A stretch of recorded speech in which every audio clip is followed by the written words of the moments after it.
Away day travels haven't been the greatest for Derby County and their supporters. They head to Coventry City on Wednesday evening to face up against, obviously, Coventry City. It's going to be a very interesting game for Paul Warne, as the pressure seems to be mounting through the vocal minority on social media. Now, obviously, you lot can have your say. I've given my opinions in a video yesterday, so make sure you do go ahead and check that one out. But it's one of those for me heading into this one where we certainly need to see a much better performance heading into this game. I think you look at the way we've played in recent weeks, obviously picking up those draws away from home, and obviously the draw with Hull City at home. I think ultimately we weren't worth a draw in many of those games, but we were able to pick up a point. I think we were very disappointing versus Stoke, and it's time for Derby County to flip the script and start picking up some away points. Now, if you have not done so already, make sure you hit that subscribe button down below and turn on that notification bell to stay tuned for all of my latest Derby County and EFL content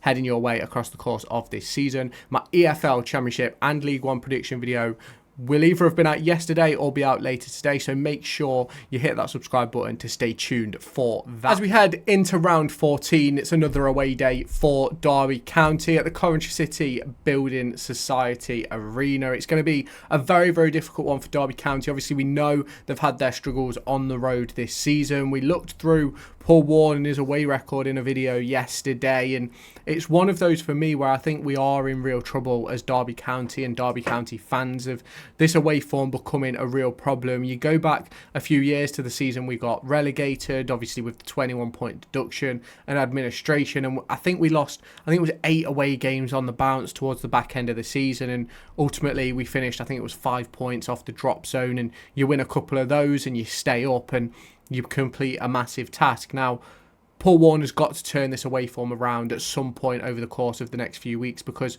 we're in real trouble. You look at the injury list for both sides. Obviously, Coventry City and Mark Robins haven't necessarily started as well as they would have expected so far this season, but in recent weeks, they've turned around their form, obviously been unable to cover it due to my illness and things like that. But you look at their injury list, you've got Ben Wilson, Jake Bidwell, Jamie Allen and Rafael Rodriguez. You look at Derby County, obviously David Ozo's missing out, Ryan Nyambi, Tawanda Chiwa, and obviously Kane Wilson, who picked up a knock in training last week. It'll be interesting to see when he is about. You look then at the recent results for the two sides, and Coventry City have turned things around recently with back-to-back wins versus Luton Town and Middlesbrough. 3-0 versus Middlesbrough this weekend, obviously the 3-2 versus Luton Town before that. Obviously the 1-1 draw with QPR, and then 2 defeats versus Preston North End and Sheffield Wednesday. But Coventry City will come into this full of confidence. 6 goals in their last 2 games. Obviously 2 goals conceded, which isn't necessarily what they want, but they are performing to a decent level. You look at Derby County on the other hand, it's 3 back-to-back draws versus Millwall, Oxford and Hull City, with a win versus QPR and a defeat to Stoke City. And Derby have been very poor in this run of games, in my opinion. I think Millwall, we were very poor. I don't think we were great versus QPR. We just had a 5-minute spell where we scored twice in 2 minutes, and it just put QPR really on the back foot. And I never really felt threatened by QPR, but it's just disappointing performances across the board for Derby County. I don't necessarily think we should have drew the game versus Millwall. Obviously, we did score first, and their goal came from a very lucky deflection from a Curtis Nelson clearance. But versus Oxford, realistically, I think both teams, a point would have been happy after you'd seen both halves' performances. But ultimately, I think Oxford should have been clear in the first half, but we did a very good job in that sort of defensive end, and they just weren't able to take their chances. You obviously then look at the recent game versus Stoke City. You look at the Hull game as well. I think we weren't very good against Hull. I don't think we was very good against Stoke either. And there's a lot that has to change for Derby County heading into this fixture. We obviously look at the league table, and Derby County and Coventry are really close together, only separated by 1 goal on goal difference. Everything else is the same. And I think in my predictions preview video, I said that Coventry City would be up near the playoffs. Now, they're obviously not a million miles away, a couple more good results, and they find themselves right within it.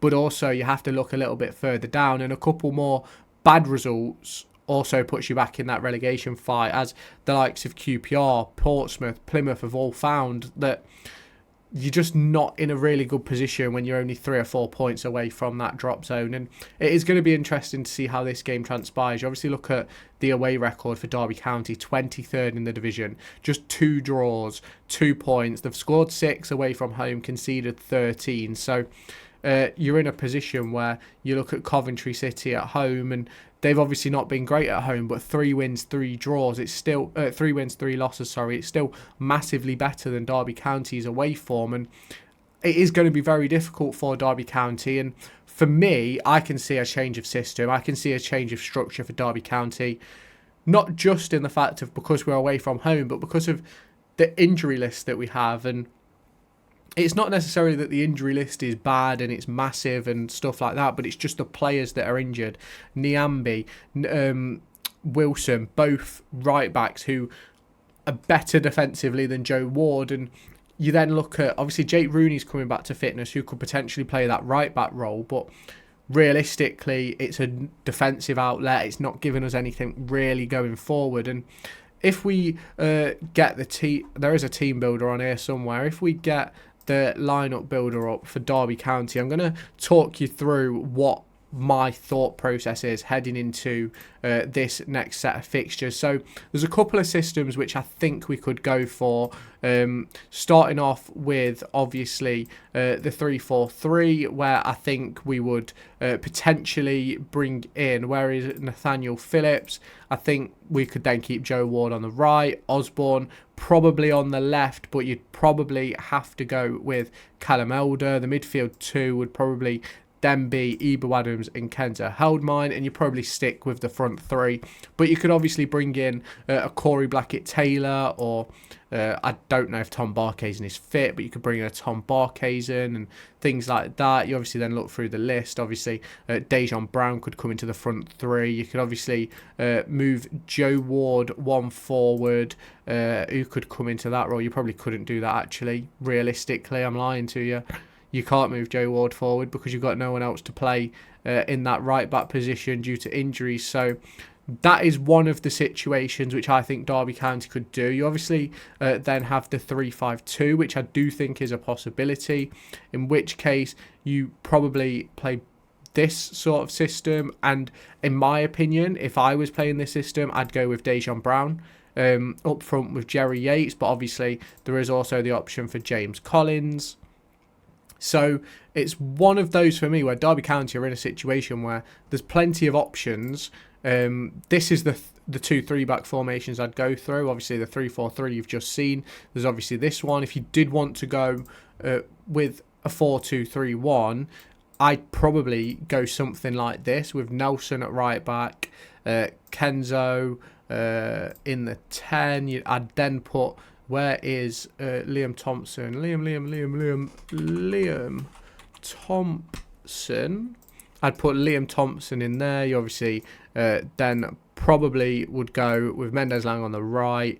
You go Corey Blackett-Taylor on the left, and then go obviously Jerry Yates up front. And there is obviously another way you could do this, obviously with Jackson in there and Mendez-Lang on the other side. You could probably put swap them around and then put Dejan Brown as the number 9. I think there is many options for Derby County to go with this this midweek game. I do think there's going to be changes. I personally think we'll end up playing a 3-4-3, as I mentioned earlier on.